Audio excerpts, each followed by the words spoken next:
વડોદરાના માંજલપુર બેઠકની પેટા ચૂંટણીમાં બબાલ થઈ છે। ભાજપ અને કોંગ્રેસ કાર્યકર્તાઓ વચ્ચે માથાકૂટ થઈ છે।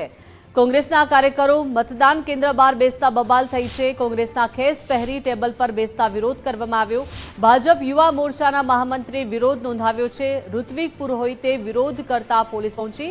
ભાજપ પણ ખેસ પહેરી પ્રચાર કરતા હોવાના પણ આક્ષેપો કરવામાં આવ્યા।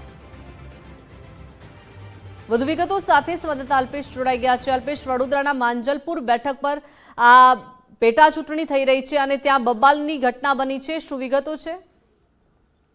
બિલકુલ આજે માંજલપુર વિધાનસભાની જે પેટા ચૂંટણી વહેલી સવારથી યોજાઈ છે તો હાલ આ બેઠક ઉપર જે ભાજપ અને કોંગ્રેસના કાર્યકર્તાઓ છે તે તેમની વચ્ચે માથાકૂટ હોવાના અહેવાલ છે તે હાલ મળી રહ્યા છે।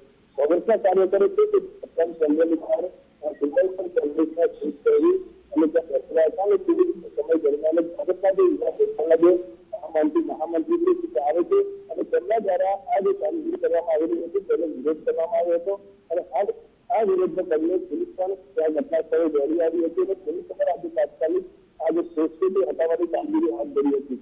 જોકે કોંગ્રેસ કાર્યકરો પણ ભાજપ પર ખેસ પહેરી પ્રચાર કરતા હોવાના આરોપ છે તે લગાવ્યા છે। એટલે હવે એકબીજા એકાદિક આક્ષેપ પ્રતિ આક્ષેપની જે રાજનીતિ છે તેમાં ભેગા થઈ રહી છે। હાલ જે રીતે વાત કરીએ તો આ જે બેઠક છે તે ત્યાં કાર્યકર્તાઓ વચ્ચે માથાકૂટ થવાના સમાચાર પ્રાપ્ત થયા હતા અને પોલીસે આ ઘટના સ્થળે પહોંચી અને સમગ્ર મામલો છે તે પાડે પાડ્યો। જી અલ્પેશ, આભાર વિગત સાથે જોડાયા તે બદલ।